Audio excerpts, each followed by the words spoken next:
Krikščionys Izraelyje auganti bendruomenė. Krikščionys sudaro 2 procentus Izraelio gyventojų. Jų skaičius išaugo 5 kartus nuo valstybės įkūrimo 1948 metais. Remiantis Centrinijos statistikos biuro duomenimis, Izraelyje dabar gyvena daugiau nei 184 200 krikščionių. Dauguma jų yra arabai krikščionys, o apie 35 000 atvykę iš Afrikos. Daugiausiai iš Eritrėjos, Sudano ir kitų į pietus nuo Sacharos esančių šalių. Be tų, kurie čia apsigyvena, Izraelis kasmet priima tūkstančius krikščionių piligrimų iš viso pasaulio, ypač iš Afrikos, eidami Jėzaus pėdomis.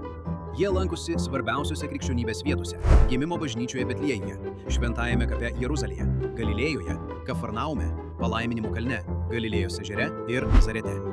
Prieš kelis mėnesius apie 30 aukšto rango religinių lyderių delegacija iš 10 Afrikos šalių, įskaitant Etiopiją, Keniją, Mozambiką, Angolą ir Ugandą, buvo pakviesta Izraelio užsienio reikalų viceministrės Sharon Haskell aplankyti šias vietas. Ji tuo metu sakė, Afrikos krikščionių bendruomenė palaiko Izraelį ir yra stipriausia užtvara prieš radikalaus islamo ir džihadizmo plitimą žemyne. Šie vizitai stiprina tiek dalyvių tikėjimą, tiek dvasinius ir diplomatinius ryšius tarp jų šalių ir Izraelio.